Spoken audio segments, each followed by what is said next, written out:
Bueno, ahí siguen entrando asistentes, pero siendo ya 10 y 5, vamos a arrancar. Así que les doy la bienvenida a todos. Estamos en una nueva jornada de estos espacios que vamos generando a través de la Escargia Academy, donde, como ustedes saben, y nosotros siempre buscamos comentar, contarles y hacerlos participar de este espacio de formación y de actualización. La verdad que en este caso vamos a tocar una temática que es realmente muy interesante para todo el ecosistema, para todos los que formamos parte de este mercado y del ecosistema de la generación solar fotovoltaica, y con el valor agregado de que vamos a estar bajo las manos de Paz, ¿sí? De María Paz Cristófalo, que forma parte del equipo de Fergia. Ella desarrolla negocios en el sector de utility, pero al margen de eso, la verdad que es una suerte para todos nosotros hoy poder compartir esto con ella, porque es una persona que tiene muchísima experiencia en este tema, lo conoce muy en profundidad, con lo cual no quiero robar mucho más tiempo, quiero darle directamente la bienvenida a Paz, agradecerle este tiempo para todos nosotros, y desde luego anticiparles que este tema es realmente muy importante para la gestión, ¿sí? Para la gestión que todos nosotros llevamos día a día. Es verdaderamente una herramienta que constituye un valor agregado en la gestión. Tengámoslo como una carta de valor, ¿sí? No voy a, la voy a dejar a Paz, porque este tema me encanta, le voy a dar lugar a ella y desde luego vamos a tener algún espacio si quieren hacer consultas, total tranquilidad porque esto lo vamos a estar grabando y después lo vamos a estar compartiendo. Así que sin más, Paz, buen día, bienvenidos a todos y avancemos. Bueno, muchas gracias. Gracias, Andrés. Buen día a todos. Voy a pasar a compartir entonces la presentación. Les pido, vamos a hacer algo de dinámica, como somos un montón y hay mucha información que seguramente por ahí a ustedes les surge la duda antes de que aparezca. Les voy a pedir que vayan anotando sus dudas, si quieren en el chat, si quieren lo anotan en sus cuadernos, y a lo último abrimos 10 minutos de espacio para que hagamos puesta en común y bueno, consulten las dudas que les haya quedado, ¿sí? Alguien me va a decir si pueden ver la presentación, si la pueden ver en pantalla completa. Se ve, Paz, se Bueno, ve perfecto. Bueno, como dijo mi colega acá Andrés, nos parece muy importante esta información que les llegue, que hoy vamos a ir directo a hablar sobre lo que es normativa de generación distribuida en Argentina bajo la norma nacional, ¿sí? Bajo la ley 27724, ¿sí? Bueno, ahora vamos a comentar un poco cuándo se sancionó y cuáles son sus características más importantes. Y la idea es que le dé a ustedes un agregado de valor a los servicios que prestan. Por eso nos vamos a detener un poco en hablar sobre cómo se habilita, cómo se hace la gestión de conexión de un usuario generador, porque es un servicio que ustedes tienen que poder brindar y es muy fácil, ¿sí? Entonces, para arrancar, un poco parece obvio, pero tenemos que pararnos a hablar qué es para nosotros en Argentina la generación distribuida. Porque si bien esto existe a nivel mundial, cada país tiene su propia reglamentación y cada uno lo aplica a su mercado eléctrico según las reglas internas, ¿sí? Para nosotros, generación distribuida es generación de energía eléctrica, ¿sí? Por eso cuando hablamos de energía solar es eléctrica, no vamos a estar hablando de otras tecnologías como solar térmica, ¿sí? Es de pequeña y mediana escala, nos estamos moviendo de entre los 1 kilowatt hasta los 12 megawatts, cercana al punto de consumo. La norma inició siendo habilitados sistemas en el punto de la demanda y ahora se habilitaron otros esquemas de implementación donde se permite que esta generación de energía eléctrica sea cercana al punto donde existe la demanda. Por supuesto que estamos hablando de generación de fuente renovable y estamos hablando de generación de energía eléctrica por parte de usuarios de la red de distribución. Y esto sí es distintivo, ¿sí? Porque un gran usuario del mercado eléctrico mayorista, ¿sí? Que puede ser una industria, que recibe facturas eléctricas tanto del distribuidor como de Gamesa, es un gran usuario y queda por fuera de esta normativa y de todo lo que vamos a hablar hoy, ¿sí? Únicamente aquellos usuarios que están conectados a la red de distribución y que contratan energía y potencia con ese distribuidor son los que están habilitados a gestionar su sistema bajo esta norma. Y lo que es importante entender también es que hay un objetivo, y se explica mediante el esquema de facturación de la norma, de la generación distribuida, que es el autoconsumo. Nosotros tenemos que dimensionar sistemas para autoabastecer el consumo, autoabastecer esa demanda, y de haber eventuales inyección de excedentes, se pueden incorporar a la red de distribución y recibir una remuneración por esos excedentes inyectados. ¿Y por qué resalto esto? Porque lo vamos a ver que en nuestro sistema, en nuestro esquema de facturación, la energía autoconsumida tiene un valor diferente a la energía inyectada, ¿sí? Lo cual nos lleva a siempre mejorar la viabilidad del sistema promoviendo el autoconsumo, ¿sí? Mejorando o aumentando esa proporción de autoconsumo. No está pensada la norma para que nosotros pongamos un sistema para vender toda la red, no está pensado en ese sentido y lo vamos a ver cómo se compensa económicamente. Bueno, esto es un poquito cultura general de que esta norma está aplicada en Argentina, entonces está bueno entender el mercado. Estamos hablando de uno de los mercados más grandes de Latinoamérica y Caribe, ¿sí? Por supuesto Brasil, México, y después venimos nosotros.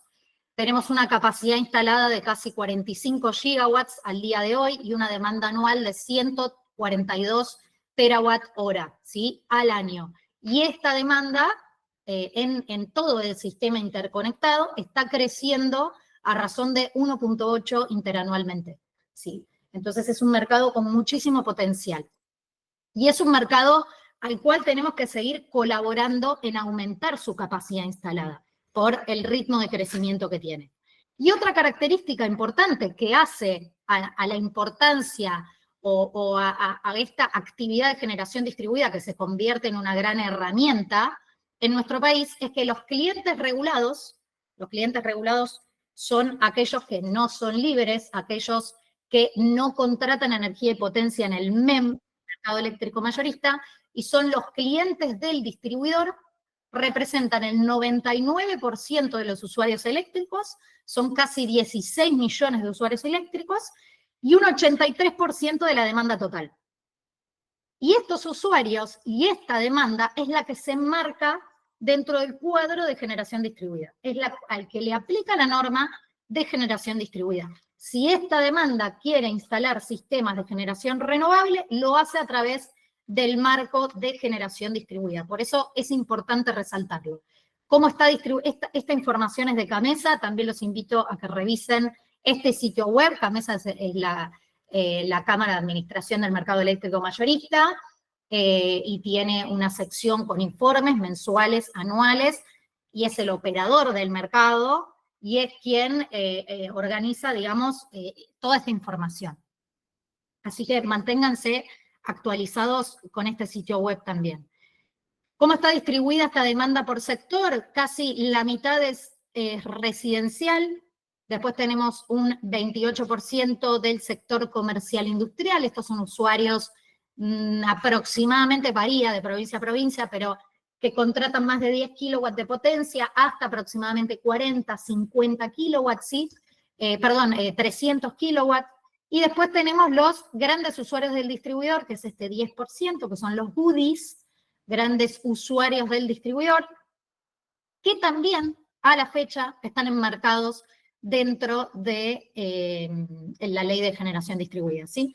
El 17% de la demanda restante corresponde a los grandes usuarios del mercado eléctrico mayorista, los GUMA, los BUME, los UPA.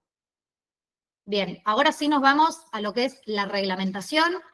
Acá de nuevo les dejamos un link para que vayan al sitio web de Argentina Gov.ar, a la sección de energía eléctrica, la subsección renovable, y van a encontrar toda la información de energías renovables en Argentina, ¿sí? Y me parece importante mostrar este cuadro porque divide bien los marcos regulatorios. Por un lado tenemos lo que ustedes escucharon hablar un montón, las rondas Renovar, que son las licitaciones que las organizó la Secretaría de Energía en su momento, para licitar parques y utility scale. Esto estaba previsto para centrales de generación, ¿sí?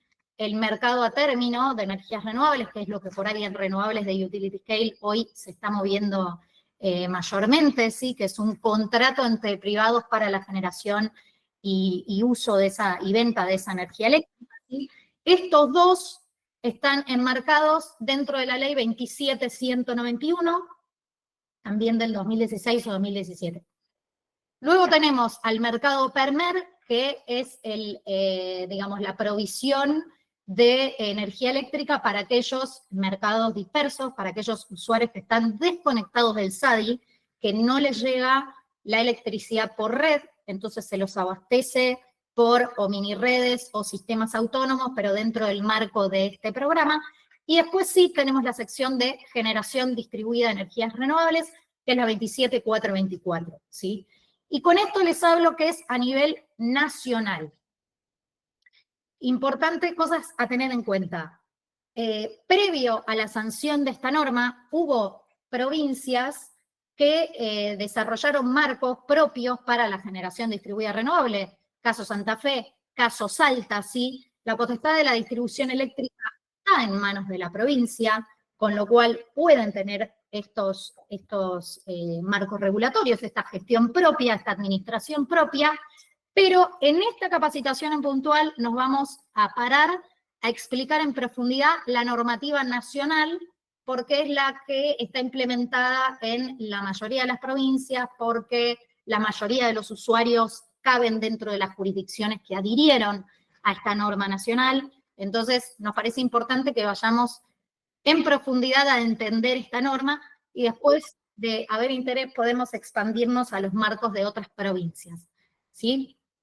Entonces, la ley 27.424, vamos a entrar al detalle, fue sancionada en 2017, a fin de 2017, con unanimidad en el Senado, ¿sí? Pasó primero por diputados, después por el Senado, pero después requirió de normas complementarias para ponerla en operación. ¿Qué quiere decir? De normativas que vinieron a continuación de la ley, decreto reglamentario, resoluciones y disposiciones que dieron las bases administrativas, legales, para poder realmente hacer que un usuario generador esté conectado a la red de distribución y tenga su propio certificado, ¿sí? Y esto ocurrió en marzo de 2019. Por eso cuando vemos la evolución de esta tecnología en nuestro país, vamos a ver que los primeros usuarios están a partir de 2019, ¿sí? Bueno, el decreto, si van a leer las normativas, que es lo que yo más les aconsejo, hay que perderle el miedo a leer realmente la normativa, sobre todo hoy, que tenemos herramientas de inteligencia artificial que uno puede pedirle un resumen, así que piérdanle el miedo a leer las normativas. Si vamos al decreto reglamentario, lo único que tiene es un objetivo ambicioso de alcanzar 1 gigawatt a lo largo, al cabo de 12 años que se cumplirá en el 2030. Vamos a ver si lo alcanzamos, ¿sí? Bueno, entonces, esta normativa corresponde a un marco regulatorio federal, ¿sí? Para lo que ya hablamos, la conexión o la generación de fuentes renovables para autoconsumo. Vuelve a dar esa definición que dimos al principio, ¿sí? Objetivo, autoconsumo con eventual inyección de excedentes a la red de distribución. Es la primera ley que le da a los usuarios un derecho para generar energía eléctrica de fuentes renovables, ¿sí? Pero para generar su propia energía eléctrica, y esto va a escala residencial, comercial e industrial. Vuelvo a repetir para los que se conectaron más tarde, no quedan dentro de este marco los agentes MEM, los usuarios, los grandes usuarios del mercado eléctrico mayorista, los GUME, los GUMA y los GUPA. Si ustedes tienen un cliente que les presenta una factura del distribuidor y además una de CAMESA, Eso tiene que ver con que le está comprando energía y potencia, está contractualizando energía y potencia con Gamesa y tiene una factura, un pago de peaje con el distribuidor, ¿sí? Ese usuario no le aplica la ley de generación distribuida, no queda dentro de este marco, ¿sí? Puede hacer autogeneración renovable, sí, está normada bajo la 27191, pero no tiene que hacer todo esto que vamos a comentar de acá en adelante, ¿sí? Así que residenciales, comerciales, industriales, y sí quedan contemplados los grandes usuarios del distribuidor. Mientras que le contraten la potencia al distribuidor, quedan dentro de este marco, ¿sí? Eso es importantísimo.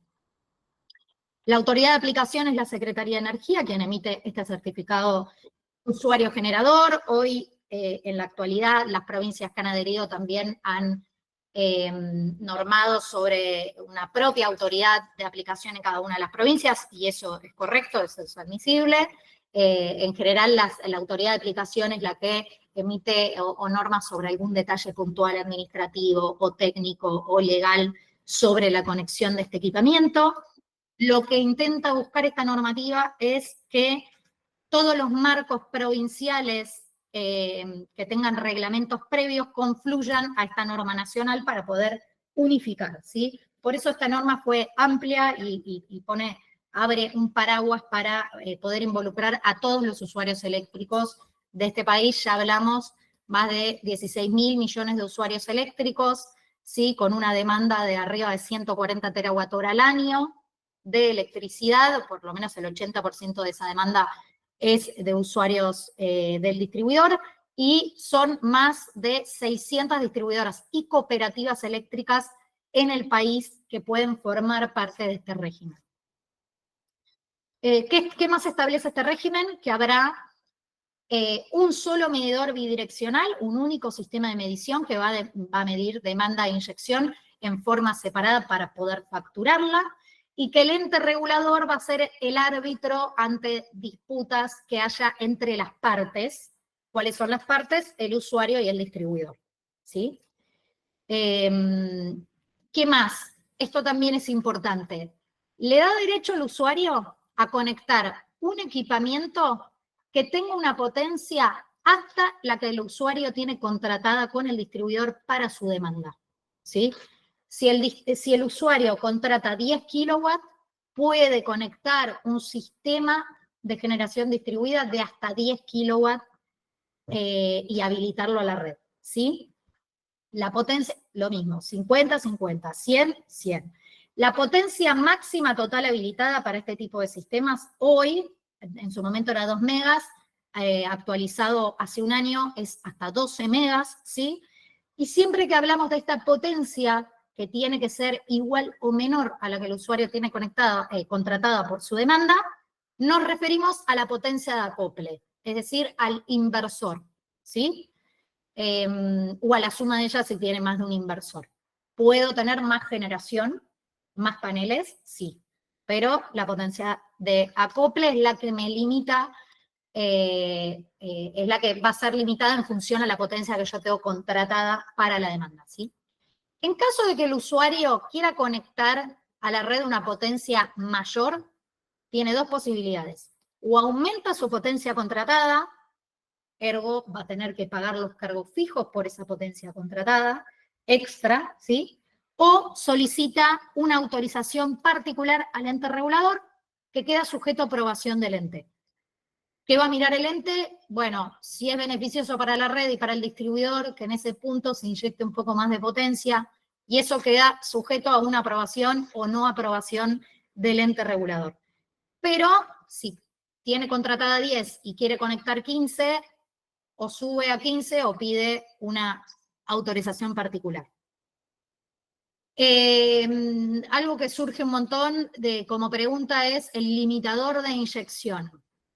Si quieren habilitar el sistema como prevé la ley, como les aconsejamos que hagan, no va a estar permitido, o sea, va a rebotar el trámite cuando yo quiero poner 15, cuando yo declaro que tengo un inversor de 15 y tengo una potencia contratada de 10. ¿Sí? No está admitido acotar, bueno, tengo un limitador de inyección. Eso es importante que lo sepan también.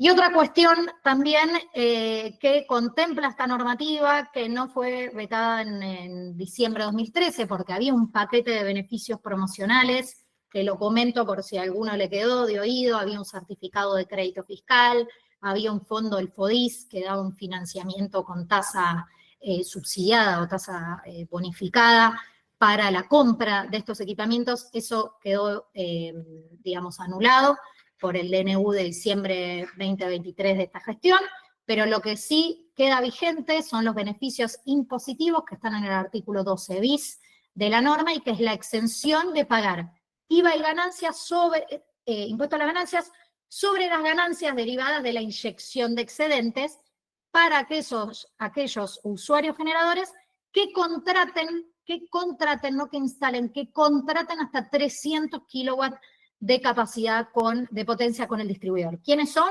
Bueno, residenciales, comerciales e industriales. ¿Quiénes no son? ¿Quiénes quedan excluidos de este beneficio impositivo? Los goodies.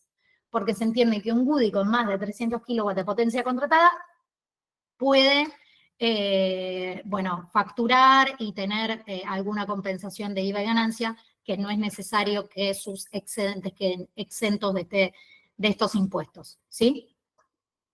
Luego hay una clasificación de usuarios generadores, que en su momento esta clasificación estuvo dada para poder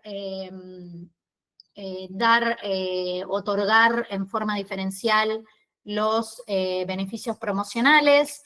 Hoy la verdad que esta clasificación solo está dada para el estudio de viabilidad que puede llegar a hacer el distribuidor cuando uno solicita ese pedido de habilitación, ¿sí?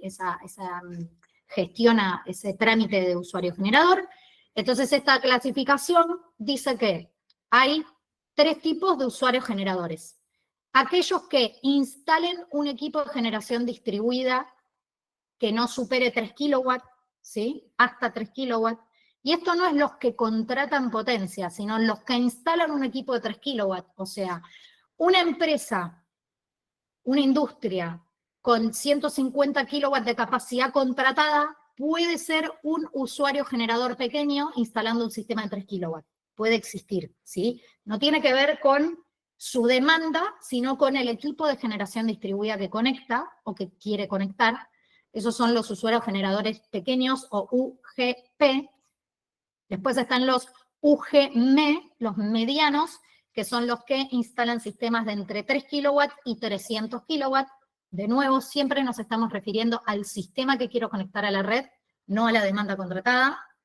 Y los usuarios generadores mayores, UGMA, que son los que instalan sistemas de más de 300 kilowatts hasta los 12 megas, que es la máxima capacidad que se permite instalar bajo la ley 27424. Bien, ¿y qué baja esta norma? Dice que los UGP tienen una reserva de potencia automática, o sea, cuando solicitan una reserva de potencia, dicen, yo acá quiero instalar un sistema de 3 kilowatts, tienen automáticamente aprobada esa reserva de potencia hasta que se alcance el 20% de la capacidad del alimentador donde está conectado su usuario, ¿sí? Los UGM, lo mismo, pero que son los que van, recuerden, de entre 3 y 300 kilowatts, esos sistemas van a tener una reserva de potencia automática hasta que ese distribuidor vea que se alcanzó el 10% de la capacidad del alimentador, y para aquellos usuarios que quieran instalar sistemas de entre 300 y 12 megas, la reserva de potencia va a quedar sujeta a una verificación técnica. ¿Por qué es importante esto? Porque en el caso que un distribuidor quiera rechazar esa solicitud de reserva de potencia, va a tener que fundamentar con estudios de viabilidad técnica. Eso tiene un precio para el distribuidor, ¿sí? Entonces, siempre y cuando no se alcancen estas potencias de capacidad ocupada en el alimentador, el distribuidor no va a realizar un estudio de viabilidad, ¿sí? Son límites de penetración suficientemente altos y en la mayoría de los casos no va a ser necesario un estudio de viabilidad técnica.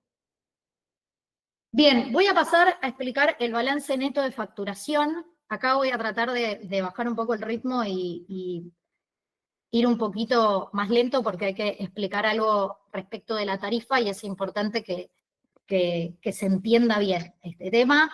Si hay algo que no quedó claro, lo podemos ver también al final, lo podemos revisar de nuevo. El esquema de implementación de la ley 27424, y de nuevo repito, esto va y aplica en todas las jurisdicciones y provincias que hayan adherido a esta norma, a la 27424, ¿sí? En las provincias donde no hubo una adición a esta norma, va a tener un esquema de facturación diferente.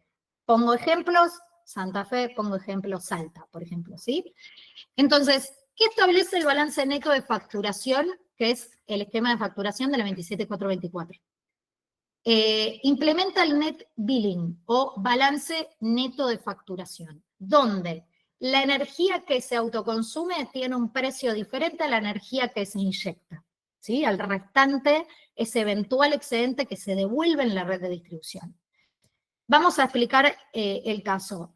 Típico, tengo una vivienda, un comercio, lo que fuera, ¿sí? Una instalación. Vamos a hacer el caso de una instalación de un sistema in situ, ¿sí?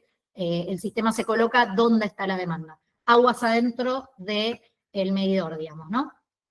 Entonces pongo el panel en el techo de la vivienda o de la industria. La energía que esté generando, que va a ser autoconsumida en el mismo momento, en tiempo real, me va a desplazar lo que demando de la red.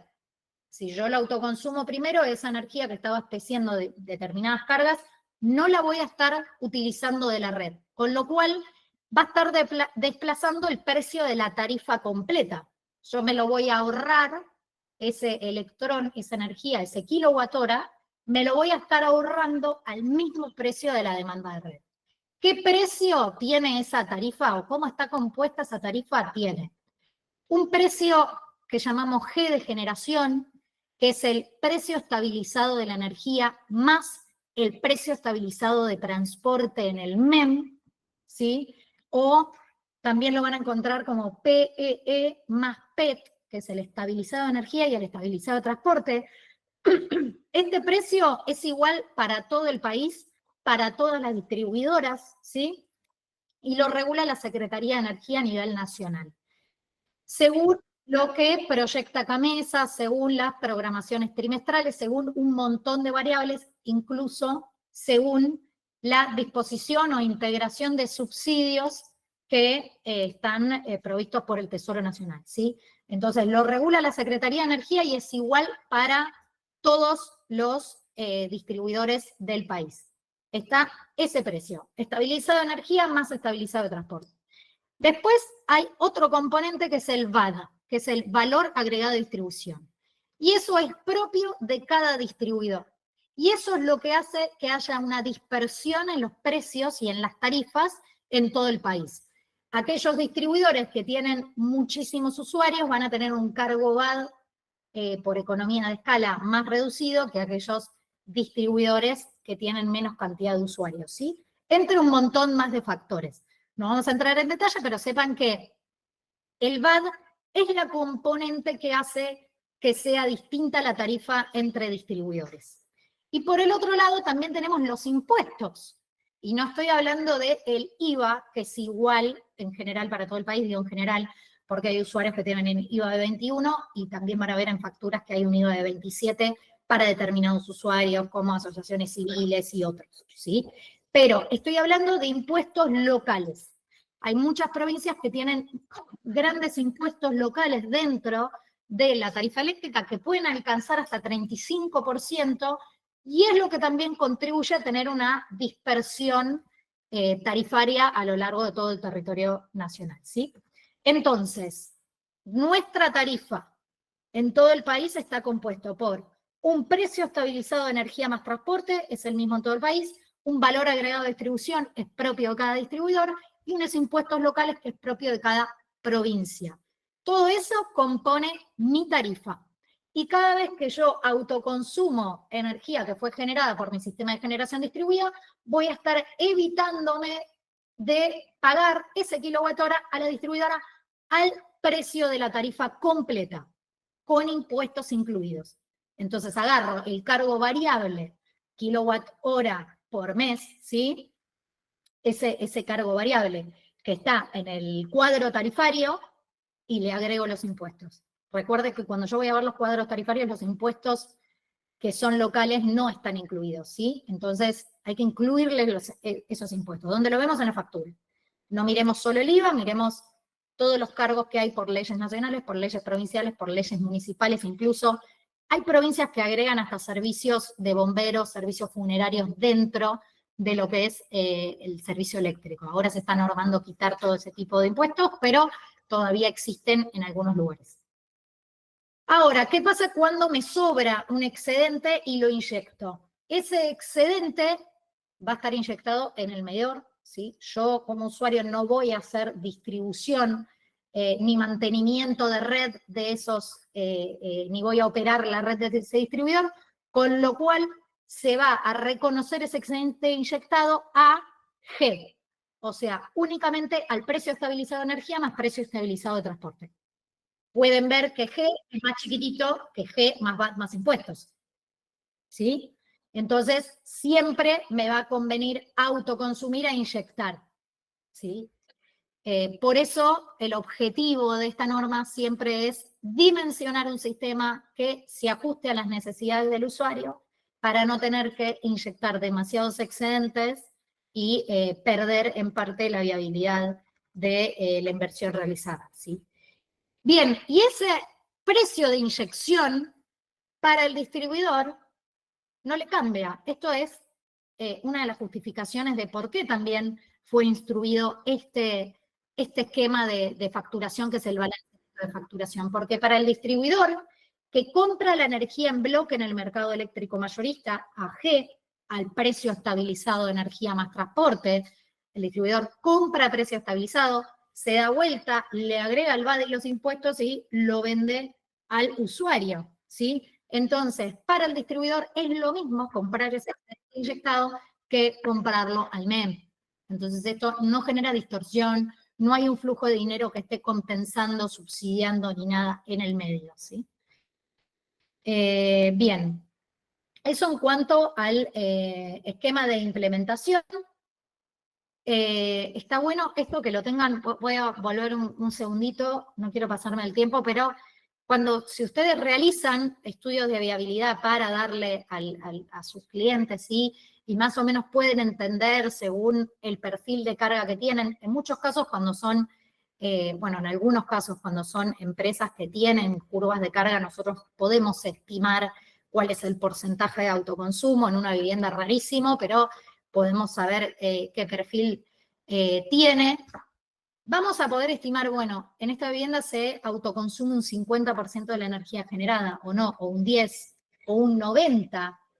Por ejemplo, tiene una demanda mensual de 1000 kilowatt hora mes y yo estoy poniendo 3 kilowatts. Bueno, lógicamente ahí el autoconsumo va a subir un montón, ¿sí? Entonces, pueden jugar con estas dos tarifas para lograr analizar cuál es la viabilidad económica de esa inversión.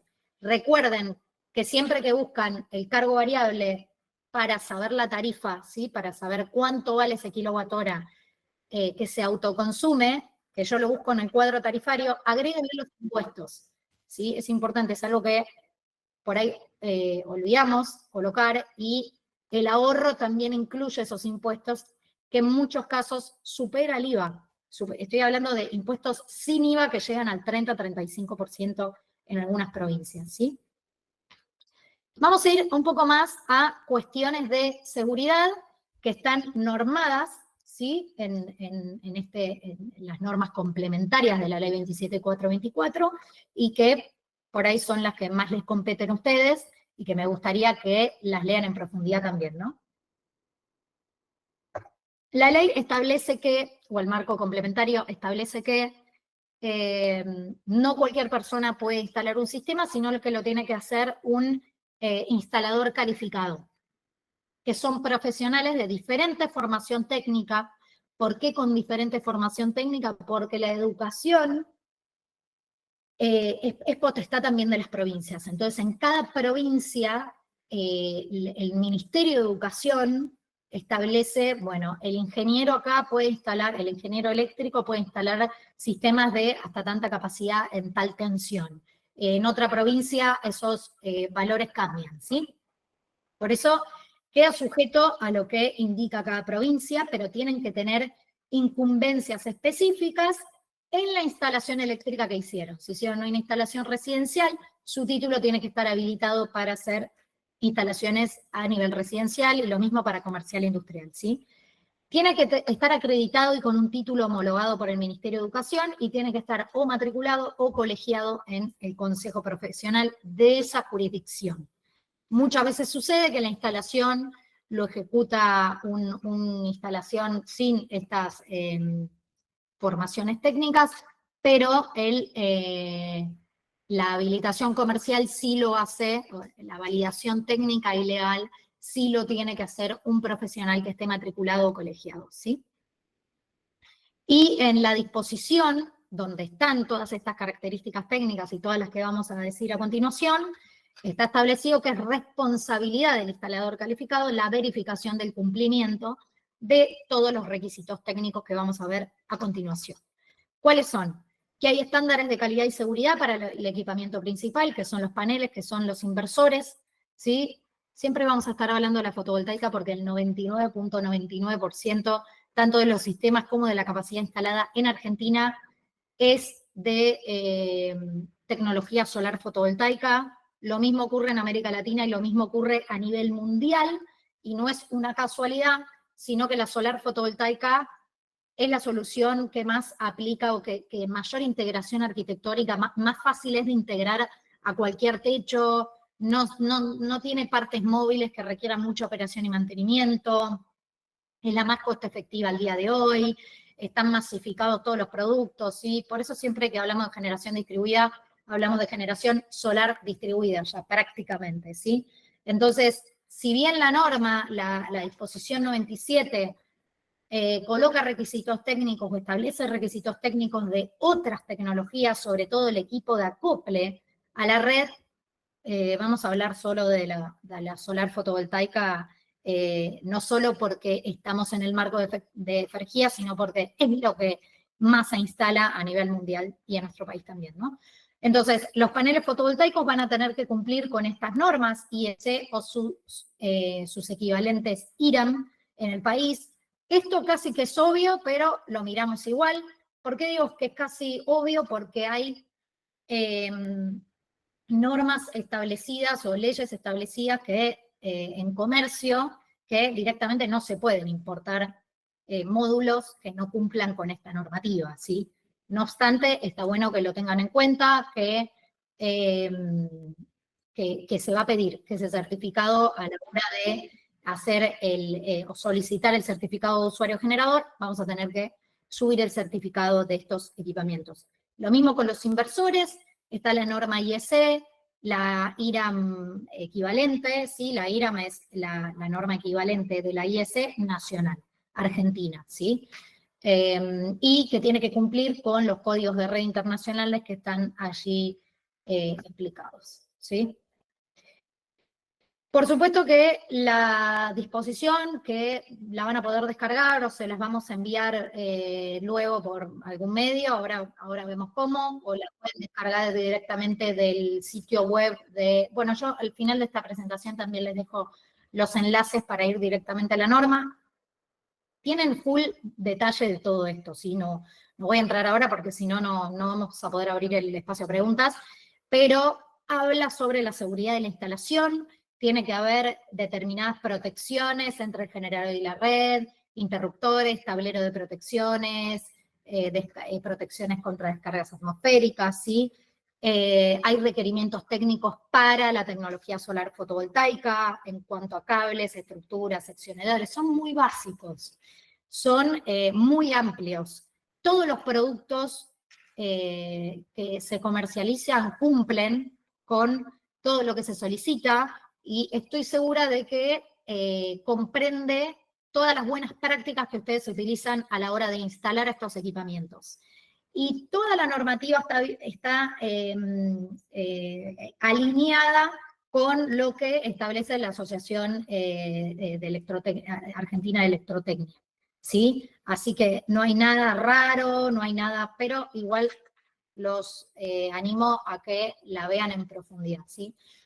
Lo mismo respecto a qué tengo que hacer para poner en marcha el equipamiento, ¿sí? Esta es una verificación que realiza el instalador y hace pruebas de conexión y desconexión, que cumpla con los parámetros técnicos dentro del tiempo estimado, 1 segundo, 2 segundos, 5 segundos, ¿sí? Para cada tipo de sistemas, para sistemas monofásicos, para sistemas trifásicos, está todo especificado en la norma. Bueno, como les comenté, vimos el caso o explicamos el caso de usuarios generadores individuales, porque la mayoría de los casos de los más de 2.000 usuarios generadores habilitados, ahora vamos a hablar de ese tema, en el país son usuarios generadores individuales. ¿Qué son estos usuarios generadores? Es un único usuario que conecta un sistema de generación distribuida donde está su demanda, aguas adentro del medidor, pero también está habilitada, y es algo que ahora lo van a ver un poco más, que son los usuarios generadores comunitarios, donde se agrupan determinados usuarios, por un lado, y colocan un sistema en otro predio con un punto de inyección, donde se va a inyectar toda esa energía que se genera, y los créditos se van repartiendo en función a la distribución que puso cada uno para esa inversión.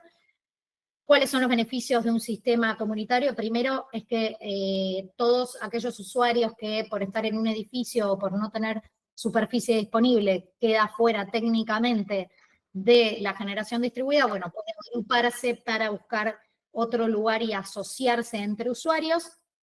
Y además, cuando son muchos usuarios, cuando estamos hablando de pequeñas poblaciones o que se agrupan más de 10 usuarios, se centraliza la operación y mantenimiento y la instalación del sistema. Entonces, bueno, por supuesto se permite colocar un sistema más grande, que va a ser más económico por potencia instalada, ¿sí? Por la economía de escala que tiene esta tecnología, y centralizamos todo lo que es operación y mantenimiento de ese sistema. Y luego, que aún no tenemos ninguno, pero en la medida que avancemos en cuanto a la tecnología de medición y la digitalización, vamos a empezar a ver, está normada también la posibilidad de tener usuarios generadores comunitarios virtuales. ¿Y cuál es la diferencia del primero y el segundo? Es que el comunitario simple, el sistema que está instalado va a inyectar esa energía y va a ser reconocida a precio de inyección. En cambio, en la comunitaria virtual voy a tener una medición en tiempo real y voy a poder hacer una suerte de net billing o compensar el autoconsumo respecto a la inyección y la demanda, con lo cual tengo como una viabilidad mejor en la inversión de ese sistema, ¿sí? ¿Qué necesito para esto? Determinados medidores que, bueno, hoy en día no tenemos dentro del país, o si tenemos, hay en muy pocos casos, ¿sí? Vamos a ver el trámite de autorización de la conexión. Voy a tratar de verlo súper rápido. Quiero que le pierdan el miedo. Es súper simple. Esto es más fácil que gestionar un monotributo. Realmente quiero que le pierdan el miedo a esta autorización de la conexión, porque sabemos que hay muchísimos más sistemas conectados de los que están habilitados a través de la plataforma nacional. ¿Sí? ¿Por qué? Porque o da fiaca, o da miedo, o por el desconocimiento, pero es un gran valor agregado que ustedes pueden ofrecer cuando instalen los sistemas, para que no se pierda ningún excedente, que esos excedentes que le sobran al usuario lo puedan inyectar y tengan una remuneración. Y es muy fácil, les voy a enseñar cómo se hace, más allá de que hay instructivos que también les voy a dar el enlace para que lo descarguen, que es súper minucioso. Se los voy a explicar ahora rápidamente. Primero, cuando hablamos de este trámite, estamos hablando de habilitar sistemas que están en jurisdicciones que han adherido a la ley nacional. Si adhirieron a la ley nacional esas provincias, quiere decir que sus distribuidores están inscritos en la plataforma digital para gestionar el trámite. Este trámite se gestiona 100% online, no hay que llevar ningún papel, sello, mesa de entrada, es 100% digital y eso le da muchísima agilidad y no se tienen que mover a ningún lado y lo pueden hacer a posteriori de haber instalado el sistema, ¿sí? Bien, entonces, primer paso, lo que voy a hacer, yo ya tengo la factura de mi cliente porque obviamente le estoy ofreciendo un sistema, me voy a fijar si ese distribuidor está inscrito en la plataforma. Entonces entran al link que está acá y van a poner distribuidor Pirulo y lo van a buscar en el listado, ¿sí? En general, por provincia, también les tira un listado, si buscan Buenos Aires, les tira todo el listado de las jurisdicciones, ¿sí? Y van a definir qué tipo de sistema le van a ofrecer. Y esta autorización de conexión está prevista en 2 simples pasos, en donde intervienen tanto el usuario como el distribuidor y a lo último la Secretaría de Energía da el certificado. Pero son solo 2 pasos. El primero, el usuario pide una solicitud de reserva de potencia. Se presenta y dice, soy tal y quiero conectar tal sistema. ¿Recuerdan cuando hablamos de esas clasificación de usuarios generadores? Bueno, van a tener una autorización inmediata en función a el tipo de sistema que quieran conectar. Pero es sumamente ágil, ¿sí? El distribuidor recibe esa solicitud y le responde con un OK. Acto seguido hay que instalar el sistema y ahí viene el segundo paso, pedir el cambio de medidor. Cuando se pide el cambio de medidor, el distribuidor da el OK, verificando todo lo que hay, que ahora vamos a ver, y luego la Secretaría de Energía emite el certificado. ¿Sí? 2 simples pasos. Entonces, entramos por trámites a distancia. Colocamos generación distribuida. Aparece un solo trámite, no hay otro, ¿sí? Así que no se van a marear. Más simple no pudo haber sido. Iniciar trámite. Los va a llevar automáticamente a la página de AFIP, ahora ARCA, ¿sí? Van a tener que entrar con usuario y clave fiscal, ¿sí? Con el quit y la clave fiscal. Tienen la opción, bueno, entran, ¿no? Con la propia.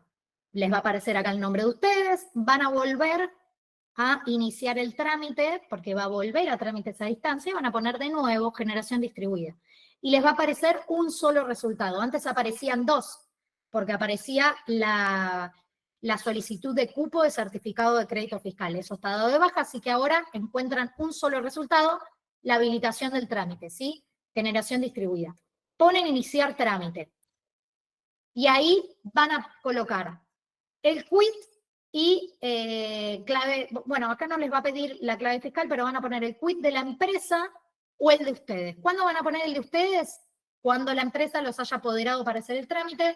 Yo siempre recomiendo la empresa o la vivienda que se sienten en línea con la persona y le vayan diciendo acá pone tal, que me parece más simple a que los apoderen, pero existe la opción de empresas que directamente apoderan al instalador para hacer esta solicitud de conexión. El apoderamiento que se da es solamente para la habilitación de generación distribuida, no es que se le da un poder para hacer cualquier otra gestión de la empresa, es solamente para esto. Y en el caso de hacer la habilitación por el usuario generador, van a poner rol usuario generador. Esto si ustedes quieren hacer la autorización por cuenta y orden del usuario o que lo guíen al usuario a hacer la habilitación de la conexión, ¿sí? Entonces, inician el trámite, alta o modificación de usuario generador.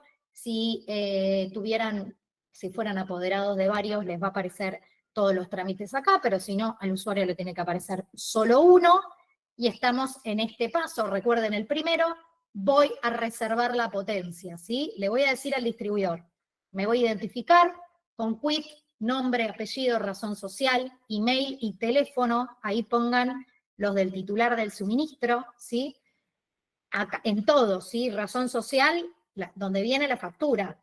Voy a poner dónde está ubicado el sistema, es la dirección donde está ese suministro, ¿sí? Donde voy a colocar los paneles, el inversor, información del distribuidor, ¿sí? Esto todo está en la factura, si es usuario residencial o comercial, quién es el distribuidor, cuál es el número de identificación de suministro, cuál es la potencia contratada.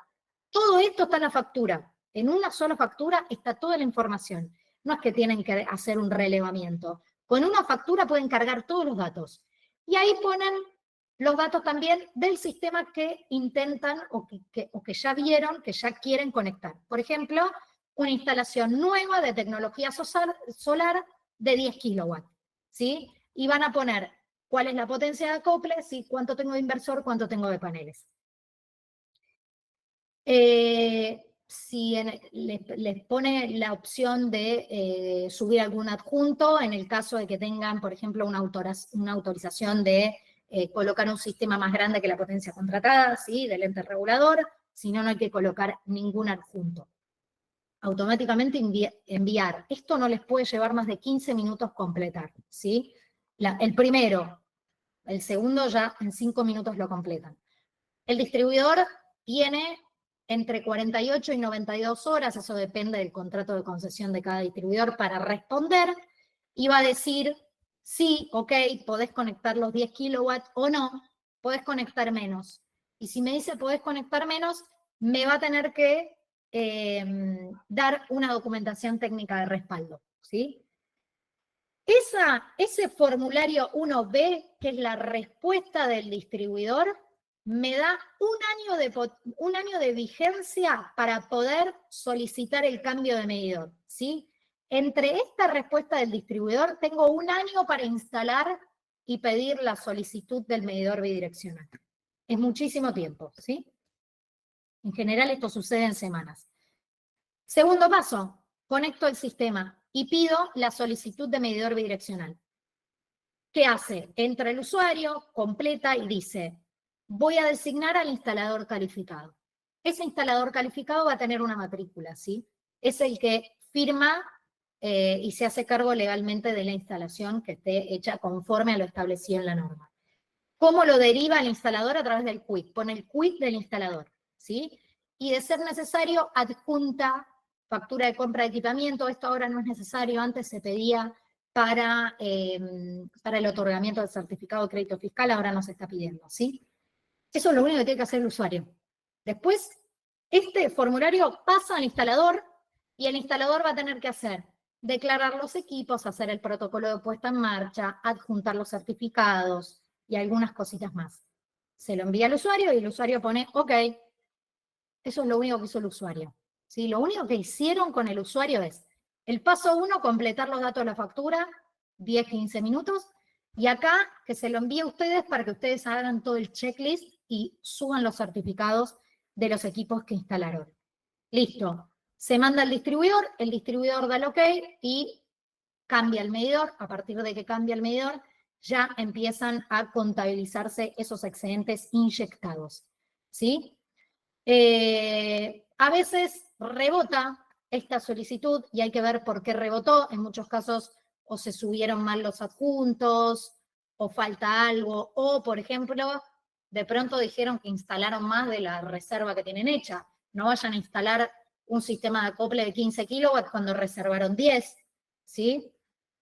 O en general es falta de información por lo cual rebota, ¿sí? Y luego la Secretaría de Energía emite el certificado de usuario generador, empiezan a correr los beneficios impositivos de exención de IVA y ganancias sobre las ganancias derivadas de la inyección de excedentes. ¿Qué pasa cuando ustedes van a tener que hacer esta parte del 2, ¿sí? El formulario 2, esta parte 2A, donde hacen todo el checklist de la instalación. ¿Qué es lo que van a verificar? Bueno, van a entrar de nuevo con el quit, ahí tiene que aparecer el nombre y el apellido del instalador, ¿sí?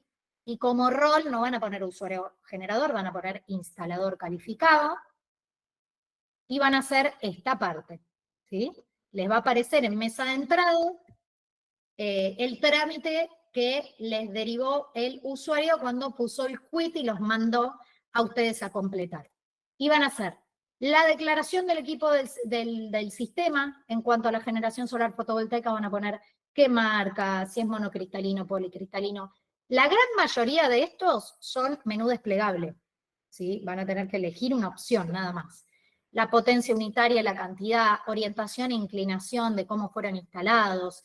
Esto es bueno que respeten la veracidad de la información, porque esto no va a ser fiscalizado, no va a ir nadie a ver si fue instalado azimut 30 y a 40 grados de inclinación, pero eso hace a datos en la base del gobierno nacional que después puede justificar planes de acción climática con esa generación, en esas condiciones que evita la emisión de gases de efecto invernadero, ¿sí? Entonces, sean responsables con la veracidad de esa información. Si es otra tecnología, va a pedir otros datos, y luego los datos del inversor. ¿Qué tecnología, qué marca y modelo, los certificados, la potencia, etcétera? Luego va a tener un protocolo de puesta en marcha, y esto es un checklist.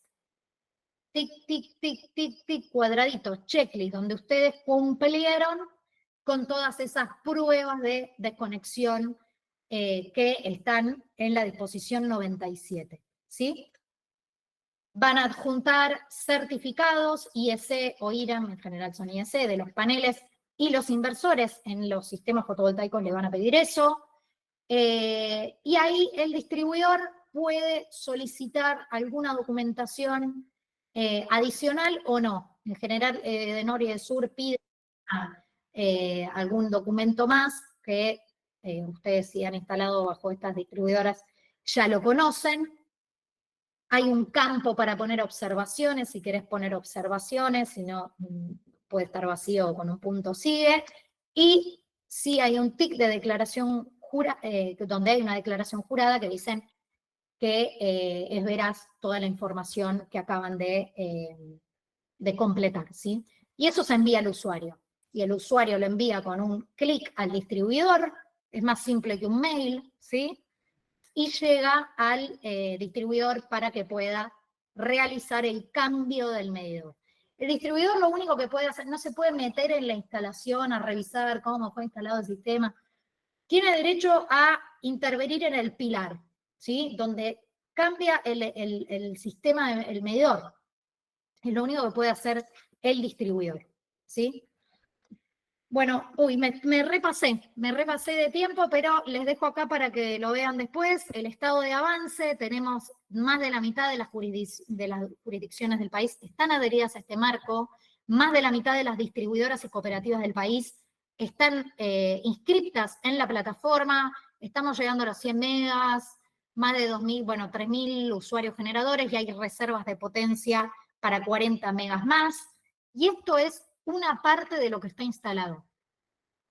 Más o menos tenemos entre 4 y 5 veces más que esto que está instalado y no tiene el certificado de usuario generador, ¿sí? Porque nadie ha hecho esa habilitación, esos excedentes se están perdiendo, pero sepan que es fácil y que lo pueden hacer y los animamos a que lo hagan. Esta es una evolución de cómo fue creciendo la generación distribuida en términos anuales. Acá tienen una distribución por provincia, vean la capacidad instalada que hay en Córdoba respecto al resto. Esto es porque Córdoba hizo una fuerte promoción de esta aplicación, hizo mucho hincapié, mucha comunicación y difusión, y también porque tiene una de las tarifas más elevadas, ¿sí? Respecto a otros lugares. Bueno, Buenos Aires también tiene mucha participación, porque Buenos Aires tiene el 40% de los usuarios eléctricos de todo el país, ¿sí?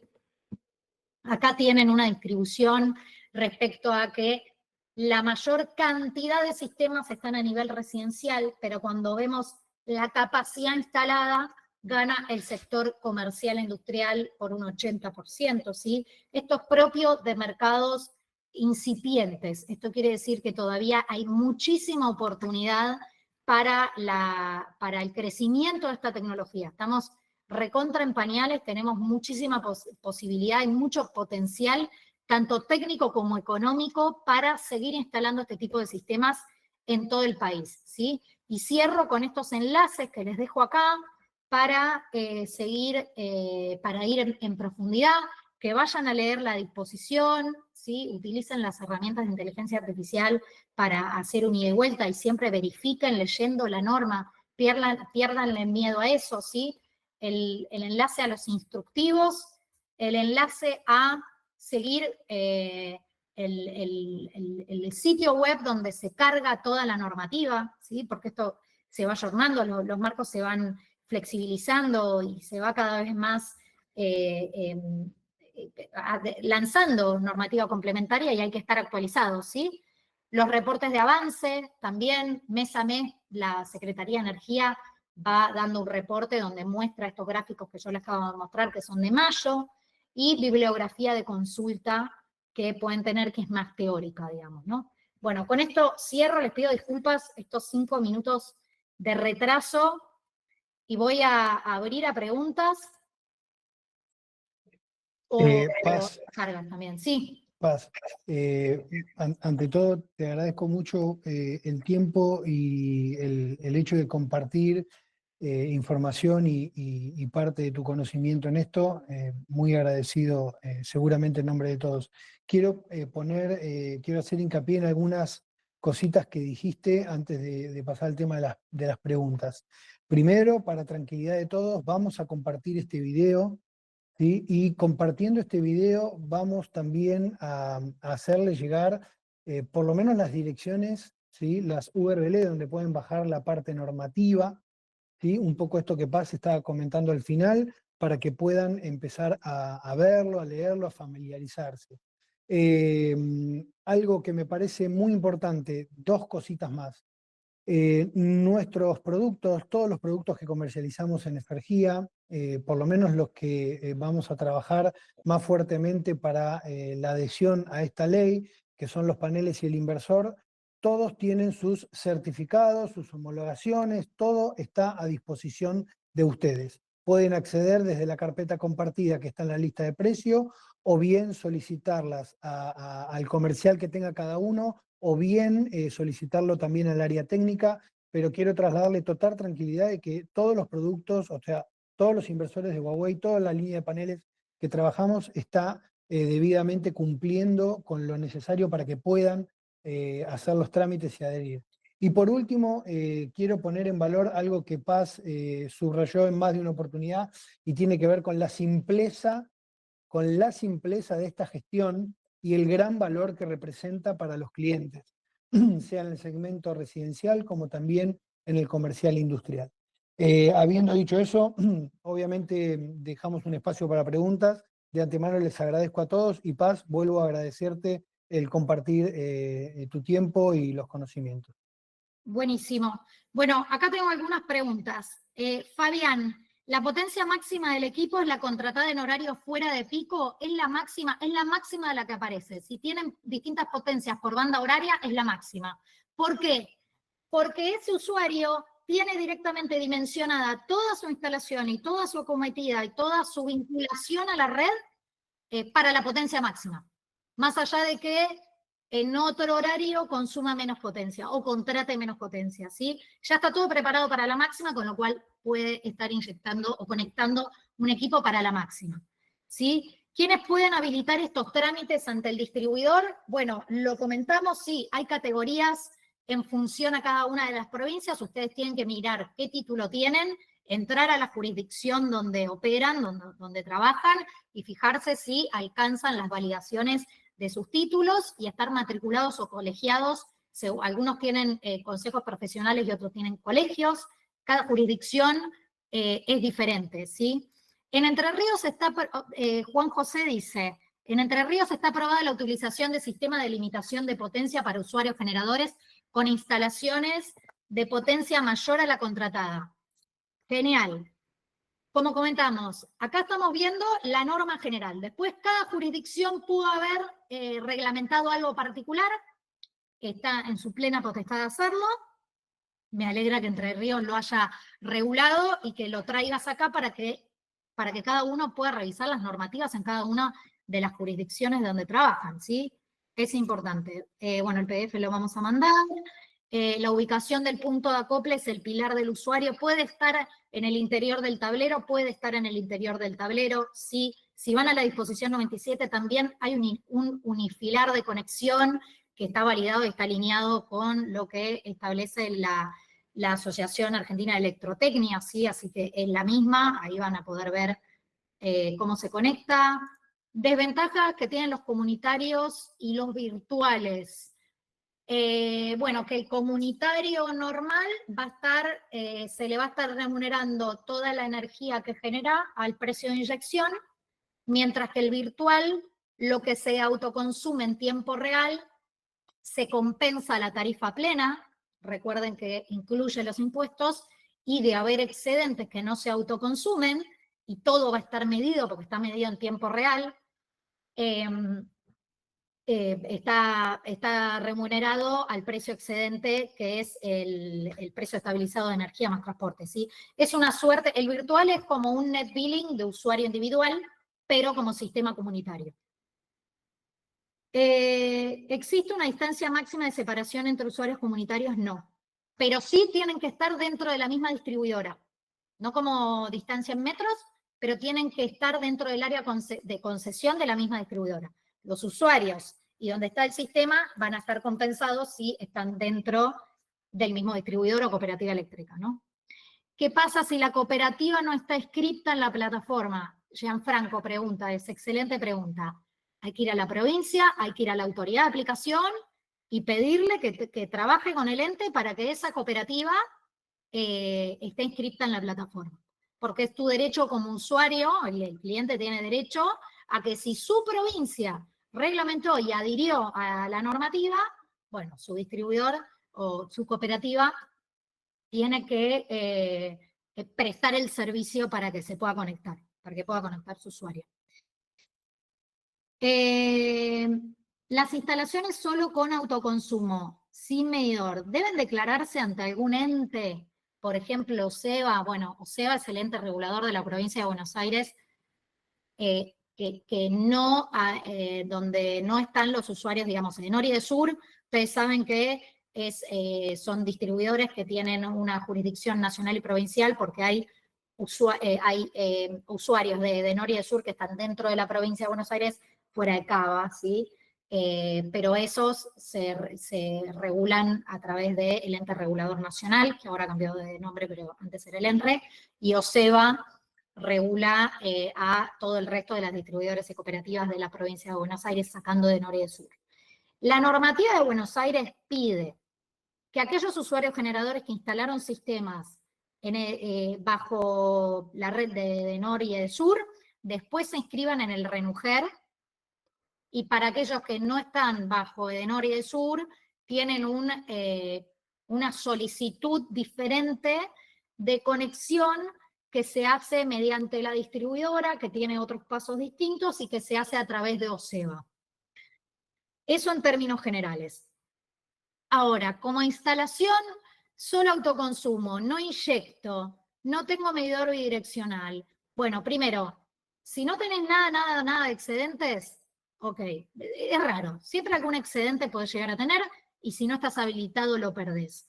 Como norma general, yo tengo que promover que estos sistemas cuando se conectan a la red tienen que estar habilitados, ¿sí? Entonces, yo siempre voy a decir, busquen la habilitación, hay que hacerlo. Si estás obligado, no estás obligado. Deberías hacerlo, pero si no estás conectado a la red y no inyectas ningún excedente, el distribuidor no lo ve, ¿sí?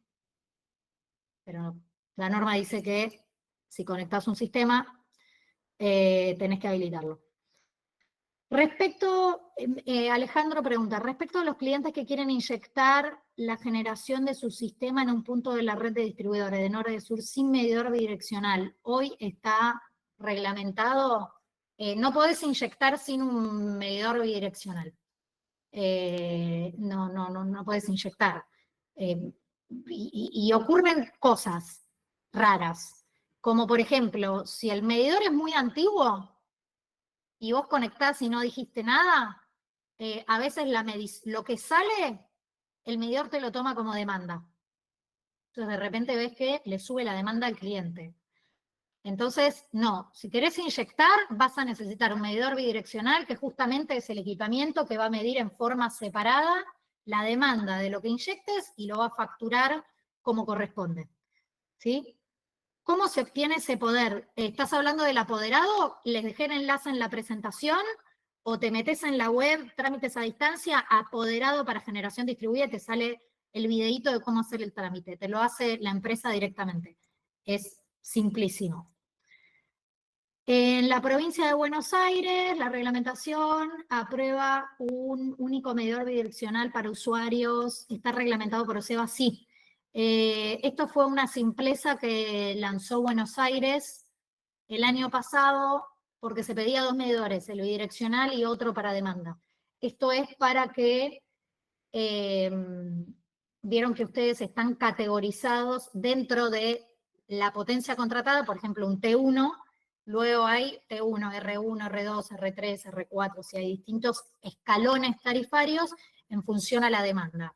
Hasta 300 kilowatts al mes, R1 hasta 600, R2, bueno, sí.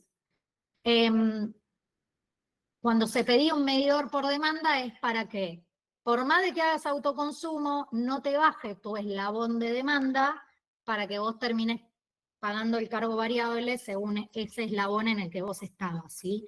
Eso se simplificó para clientes T2 y T3, pero en T1 está todavía vigente, piden doble medidor. Está reglamentado por OSEBA. ¿La matriculación de profesionales tiene que ser de jurisdicción donde se instala el sistema? Sí. Sí. Sí, necesitas doble. Si querés estar en Santa Fe y Buenos Aires, necesitas la de Santa Fe y la de Buenos Aires. Bueno, igual en Santa Fe por ahí te piden cosas distintas. Acá no vamos a ver lo que es Santa Fe, ¿sí? Pero si fuera Buenos Aires, Córdoba, sí. Por lo que he entendido, ahora el proceso es más provincial y las municipalidades son las encargadas de dar el visto bueno o no para instalar un sistema. No, capaz que alguna provincia reglamentó algo respecto de las municipalidades, pero no. Córdoba, Mendoza, Buenos Aires, todo el resto de las distribuidoras que están, de las provincias que adhirieron al régimen nacional, se hace a través de la plataforma. Después, sí, además se suma un trámite para que la municipalidad les otorgue un beneficio extra en algunos casos, bueno, ok. Pero el trámite general de la ley 27424 es este, ¿sí? ¿Dónde se puede ver la grabación? Bueno, ¿cómo conseguir en la presentación? No sé si hay alguna más. Las distribuidoras pueden cobrar por el cambio de medidor. Excelente pregunta. Van a cobrar, en realidad, te cobran, sí, pero no es que te cobran el servicio de ir a cambiar el medidor, porque el medidor es parte del activo de la distribuidora, ¿sí? Pero obviamente te van a cobrar por ese servicio. ¿Y qué precio tiene? El mismo precio que un alta de servicio. Eso es por contrato de concesión, ¿sí? Está establecido ahí. Para que se me perdió el chat y no sé por dónde era.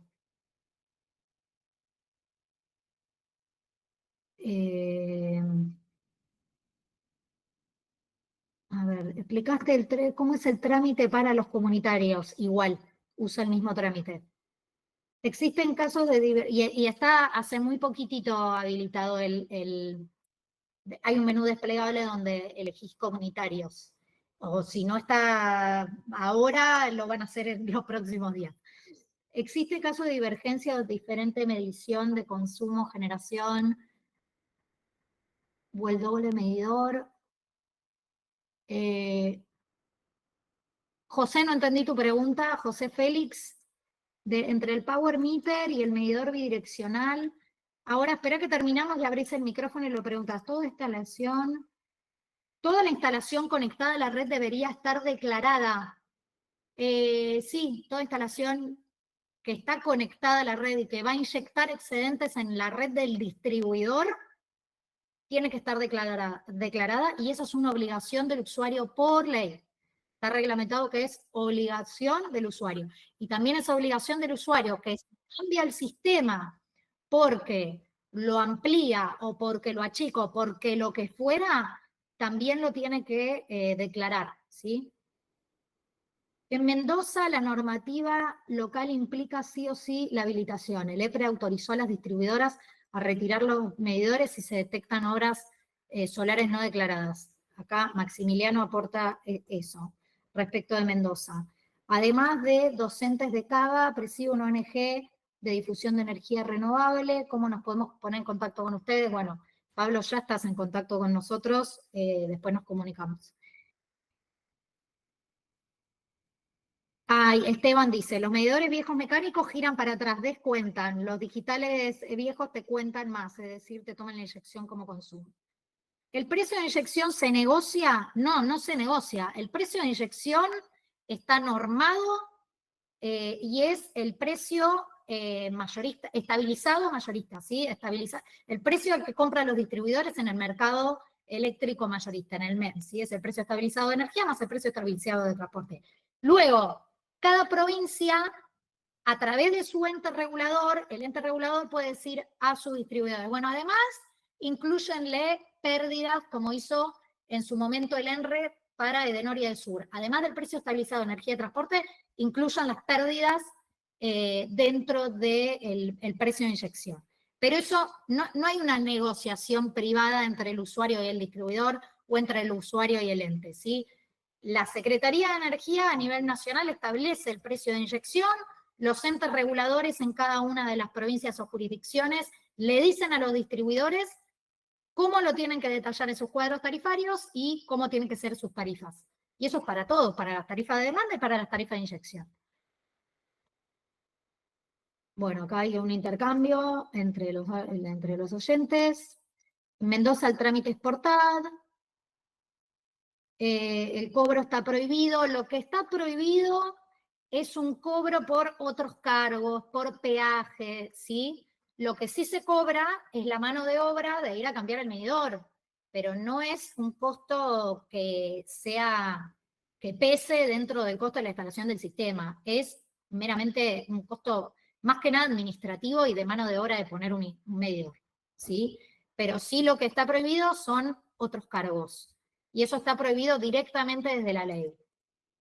Aunque se repite, vos lo ponés por la nueva resolución. Sí, en la nueva resolución lo volvieron a poner, pero ya estaba desde antes que estaba prohibido. Siempre hay que inyectar a través de un medidor bidireccional. Sí, en jurisdicciones, bajo esta norma, sí. ¿Qué hay de respaldo para que autorice a usar el sistema con limitación de inyección mientras se apruebe el trámite? No tenés ningún respaldo. Tenés que autorizar el trámite.